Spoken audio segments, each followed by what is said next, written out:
Happy Recovery Month, sweet friends. For the month of September, I am partnering with Recover Alaska to bring you recovery stories, resources, and hope. The journey of recovery looks different for each one of us, so I will be sharing interviews that highlight a variety of ways that one person can recover. My wish is for these to bring you relief and hope as you learn that you are not alone and we can recover. Today's episode features Jake. Jake is a mountain guide and personal coach who specializes in helping others transform their addictive tendencies into healthy hobbies that naturally result in thriving. His personal experience of addiction and now long-term recovery led him to become the founder and CEO of Natural Highs Recovery. Learn more at naturalhighsrecovery.org. Now let's dive into today's episode. All right. Hello, everybody. I am here today with Jacob, the owner of Natural Highs Recovery. And I just want to welcome you, Jacob, and thank you so much for agreeing to share your story with us today. So thanks for being here. Thanks so much for having me. Yeah. First of all, I still have no idea where you live. Right on. Yeah, I'm in beautiful Santa Cruz, California. Oh, I'm jealous. It's about as far south as the redwood forests go. So we're lucky to have redwoods and ocean here. It's just absolutely beautiful. Oh my gosh, that sounds so nice. Love it. You're in Alaska?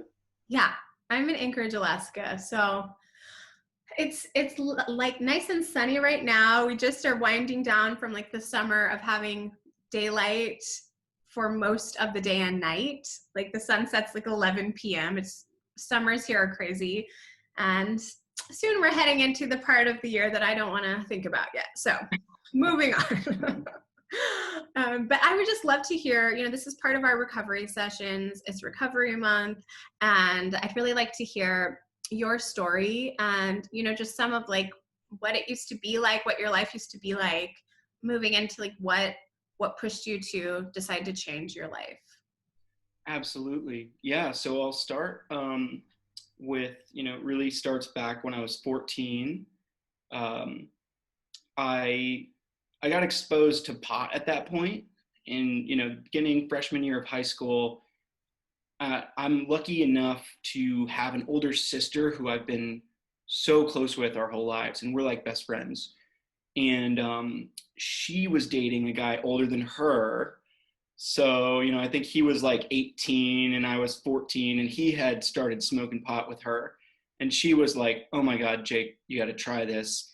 And I got hooked immediately. The rhetoric in our circle, in our group at that time was that, marijuana is like just amazing because it makes you feel so good and it's totally harmless, right? Like the belief was that it's non-addictive. It does not cause any negative consequences for your health, and that it does not cause any negative consequences for your life.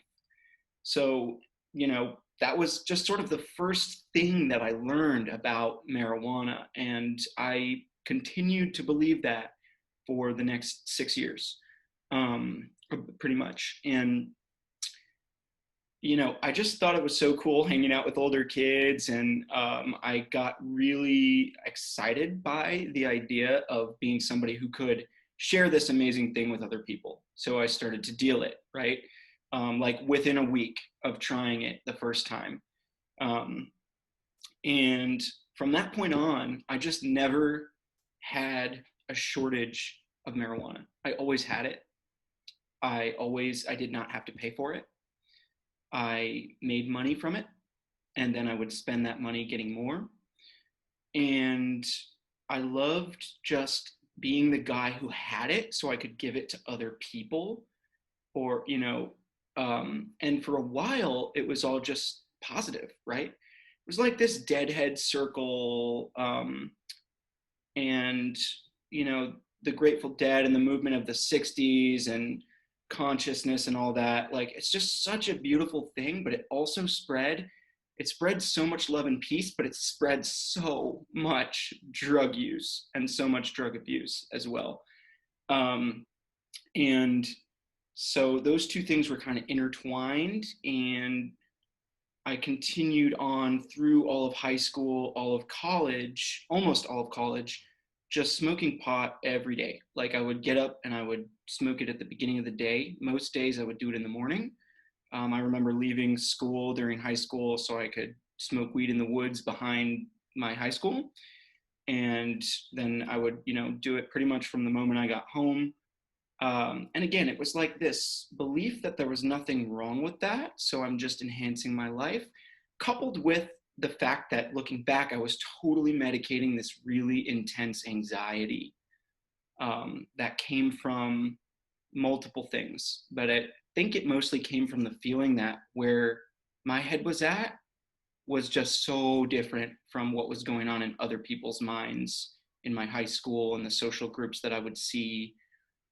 Um, and I just had this feeling like nobody's paying attention to the things that matter.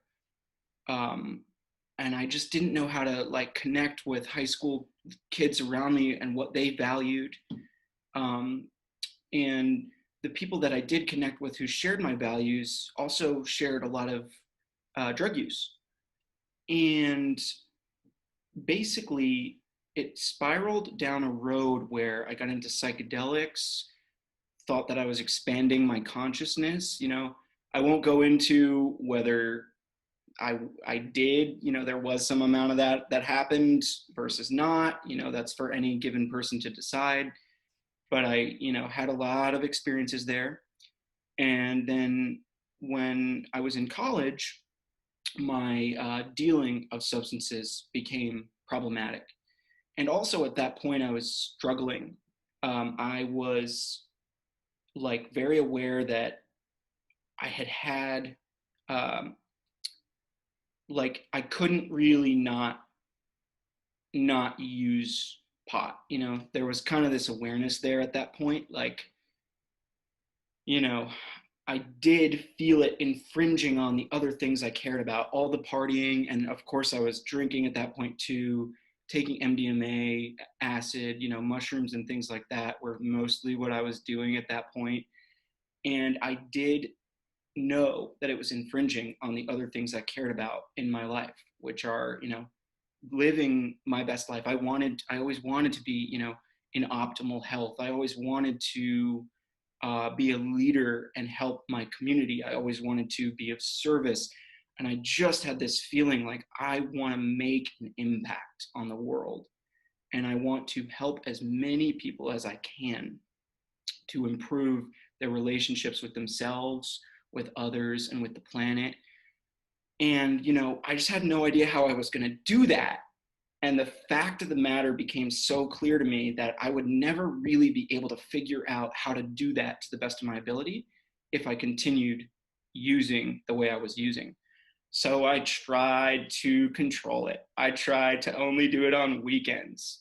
Well, it was really not long. I will tell you, doing it on weekends quickly turned into, as soon as I'm out of class on Friday night, and then all through Saturday, all through Sunday.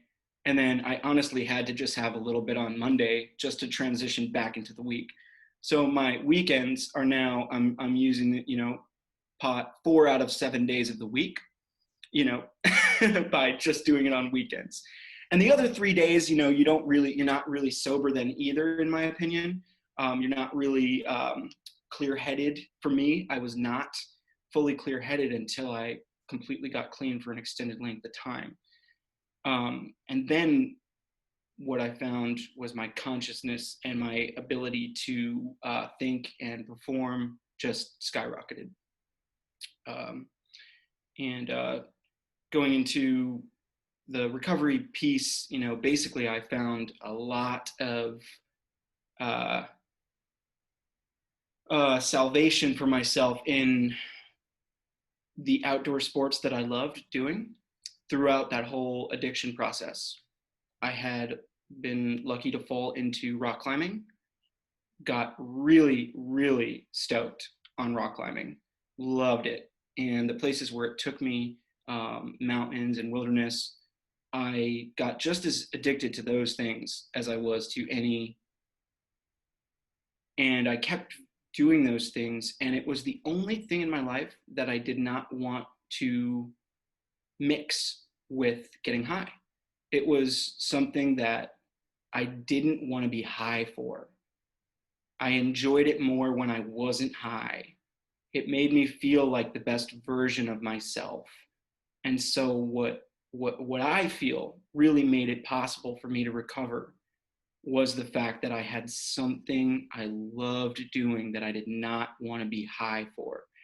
And I implemented that while I was still using, but it gave me this sense of like, oh, I can, there are other things beyond this. Like, it's not as scary to recover and go beyond the substance, when I knew for myself that there were still ways to get these amazing feelings.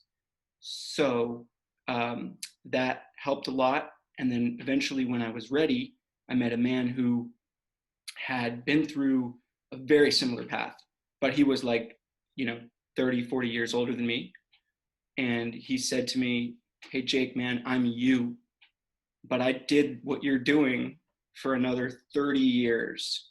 And I raised my kids that way. And I had my career that way. And you don't have to do that, man. And I suggest you go to a meeting." And that hit me so hard, because the whole jails, institutions, and death thing actually didn't resonate with me so much. I know that's the case for a lot of people. But I have also seen people who can use for their whole life and function. People can even achieve conventional success on a massive scale while using. But I do not recommend that, because I've always seen it be problematic for a person throughout that whole time.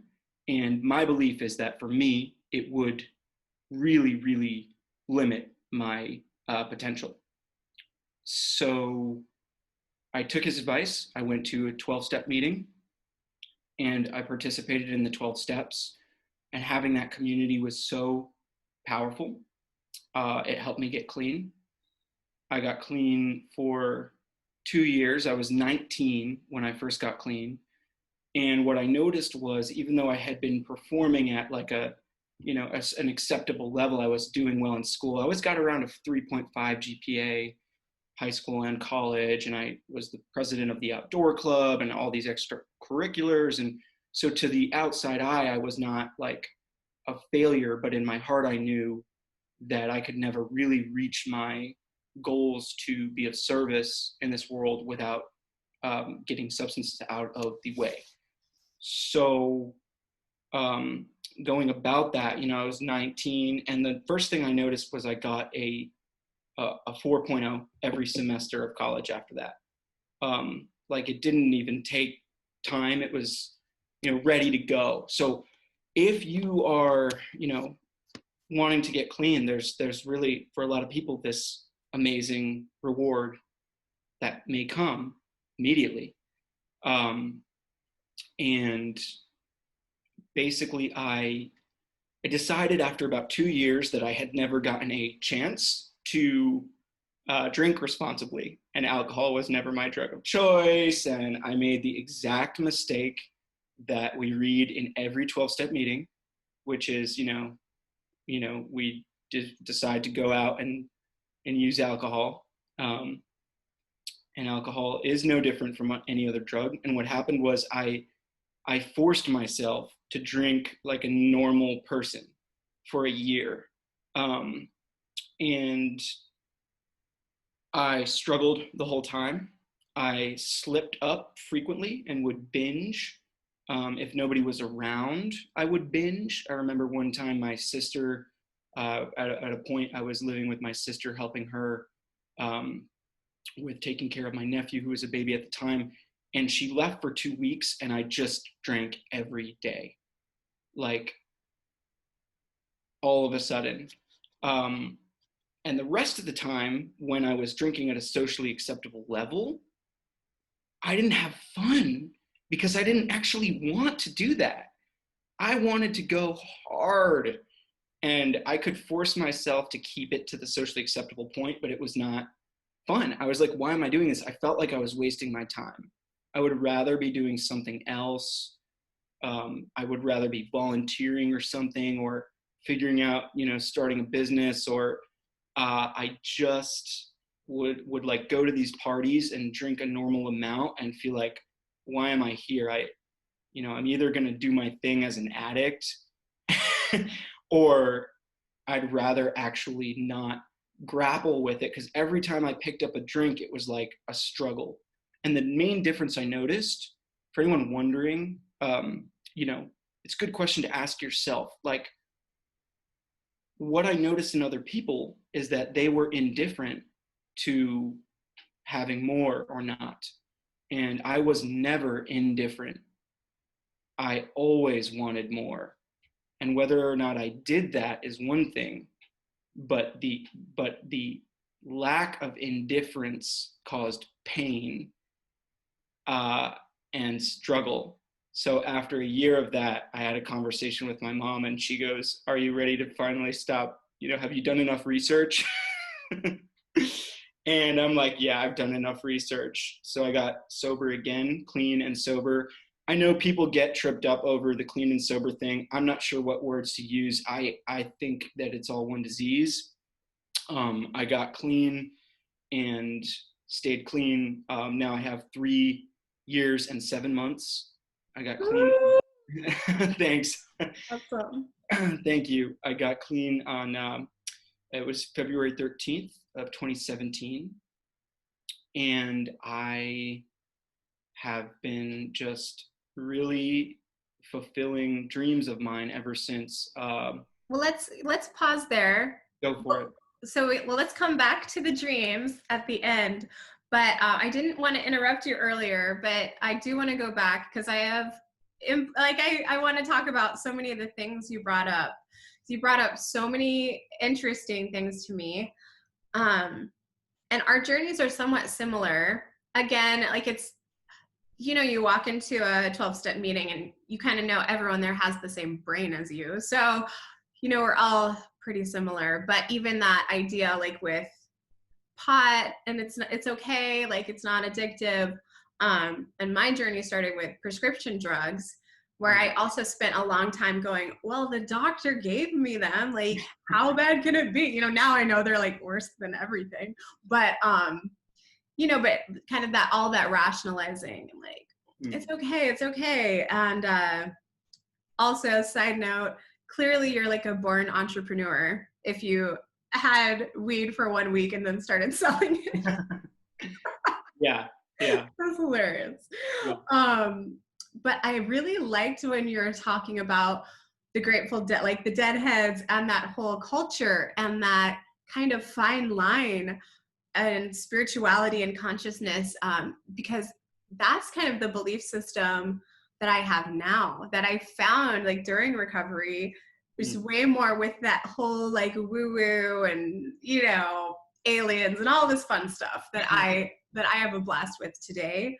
But there is like this other side where a bunch of people, are getting there or feel like to be a part of that, they need to do these so many different mind-altering drugs that you mentioned. And obviously then a lot of people like me that aren't.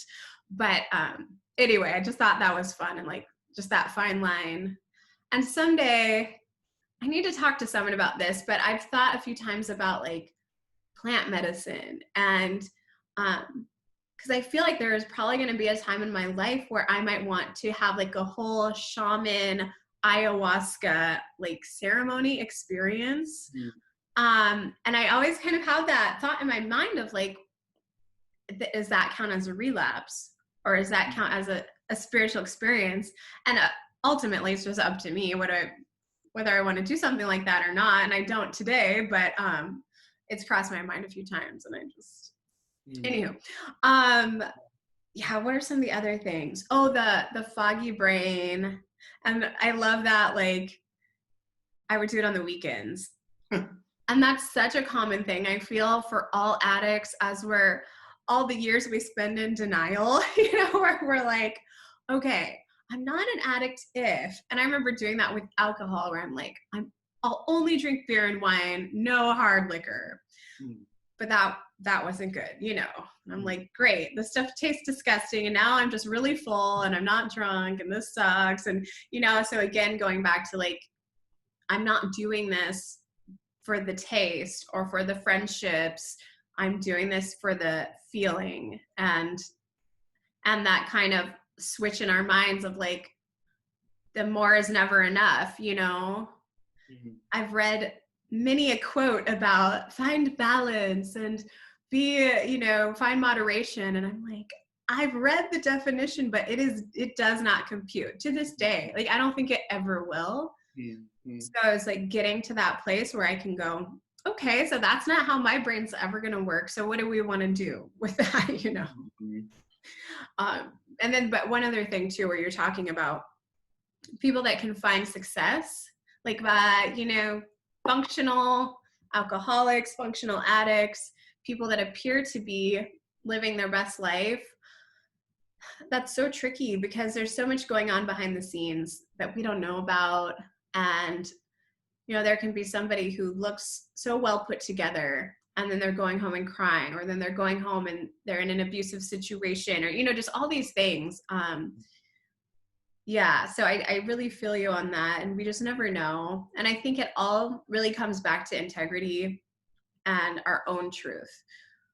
Because as you said, you can look around at a party and see people, or, you know, I've had like boyfriends who would buy a 6-pack and then drink 1 or 2, and then 4 beers would just sit in the fridge. And like a week later, I'm like, what are you doing? Like, this is insanity, you know? And they're like, oh yeah, I forgot about those. It's like, I didn't, like, you're driving me insane. You know, so those people, they're not asking themselves the question, do I have a problem? So for all of us that have, I feel like anyone who's asked themselves that or thought like, wow, maybe this is not okay, then it's probably not for you, you know? And that's something to look into. And I think it's really cool that now there's a lot of sober curious kind of things out there. If someone wants to dip their toe in or take a month off, call it a like healthy detox, whatever you want to do, and see how that goes. And then you'll really know like if there's madness going on or if it's not that big of a deal. But yeah, so congratulations on 3 years. Totally amazing. And I love that your mom said, have you done enough research? Like my first sponsor always said that. She's like, play the tape forward. Have you done research? You know, I love like the mentors and we can hear them in our mind. I don't know if you have that, but I do. Yeah. It's the best. So cool. So you got clean and sober. So now like, tell me about your life today. And this, oh my gosh, all of the like active, and I'm very glad you're not rock climbing high. That would make me very nervous. Yeah, me too. I did that a couple times and, you know, it just wasn't cool, you know? Right. I'm sure people do it. I don't want to know about it. It'll stress me out. But tell me about, your Natural Highs recovery company and, you know, kind of what you're doing today. Thank you. Yeah. Well, I've been continuing to work on myself and sort of feel better and grow since being clean. And what has really come to surface is like, I swear I could say that mountains have saved my life. And whether that's, like literal or not, we'll never know. But what is definitely true is that it's given me the kind of life that I want. And so what I'm doing with Natural Highs is I really want to share that. It has made my recovery so much fun and so exciting. And there's this key element there of adventure. I got really good at adventure. I'm a rock climbing guide, so I professionally guide people in rock climbing trips, wilderness. I've been doing that for the past 8 years, and then for the past 2 years of that, I started actually doing work specifically with recovery groups.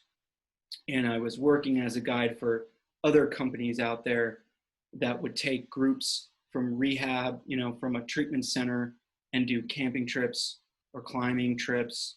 And it was just the most fulfilling thing I've ever done.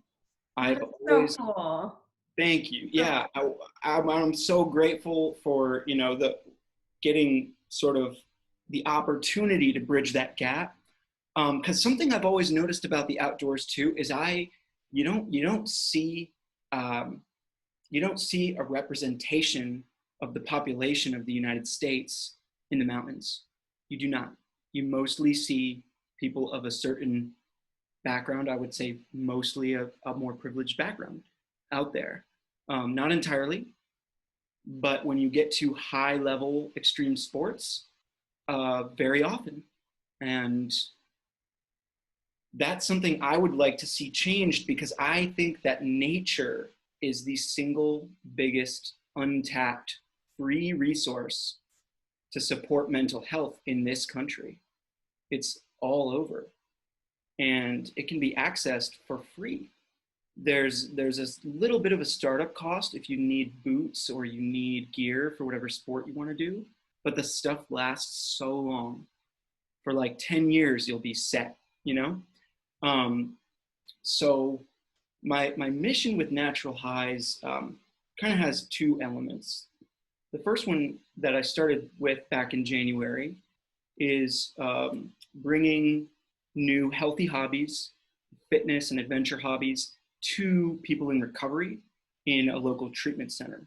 So at New Life Community Services in Santa Cruz, I started going and bringing a breakfast every week that anybody could have, healthy food and come and eat. And then I would just tell people, hey, I'm gonna go hiking, and do you want to come with me? And people were surprisingly on board with that. They're like, yeah, I want to get out of here. We even got some people who were on blackout to get a pass, an exception made from their program staff to leave the facility when they weren't technically supposed to be allowed to leave, because they wanted to reward the fact that an individual would want to go do something healthy, and good for them. So we did hiking trips every other week, and then the weeks in between, I have an amazing volunteer who jumped in right from the start, her name's Erica. She does personal training, fitness classes every week in between. So COVID has currently interrupted those events, but we were doing weekly events for a few months there, with free food at each one, and then just gathering people. And we had about 8 to 10 people showing up, and I was getting ready to branch out to other treatment centers, more of the recovery community, and build. And that's on hold a little bit due to COVID. But the other part of Natural Highs is coaching business. And I'm on Instagram at Natural Highs Recovery. And I offer one-on-one coaching for people who want to create the life that they got clean or sober, or clean and sober for, whatever words you want to use.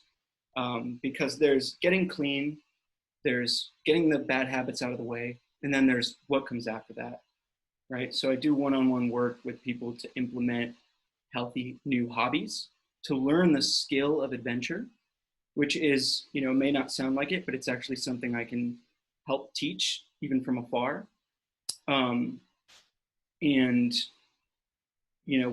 So it's really founded on that, about expanding social connections as well as a result of new habits and hobbies. Some people really crave community beyond the 12 steps and beyond the addicts even. For me, it was huge to be able to connect with non-addicts. And what used to be me gathered around a party scene has now become me gathered around a rock climbing wall and having the same amount of fun with other people. And not all of them have to also be addicts in recovery, which for me feels like a form of freedom. So that's what I'm doing with Natural Highs. And yeah, thanks so much for asking. Yeah. Oh my gosh, that's so, so cool. I feel like, thank you for having the courage to share this. and to turn it into a business so that you can reach so many more people and do it more. I feel like everyone who wants to dedicate a big part of their life to helping other people should be compensated for it, because the more we're compensated, the more we can do it, you know? So I'm glad you're doing that. And, you know, here in Alaska, it's like mountain adventure land. You'll probably need to come here come in the summer only. But I mean, well, no, then there's snowboarding and all the things too. But you know, that message will connect to a lot of people here because we're surrounded by nature. I've been really happy to be here for COVID just because there's still so much opportunity to be outside in nature. And I think we all need that.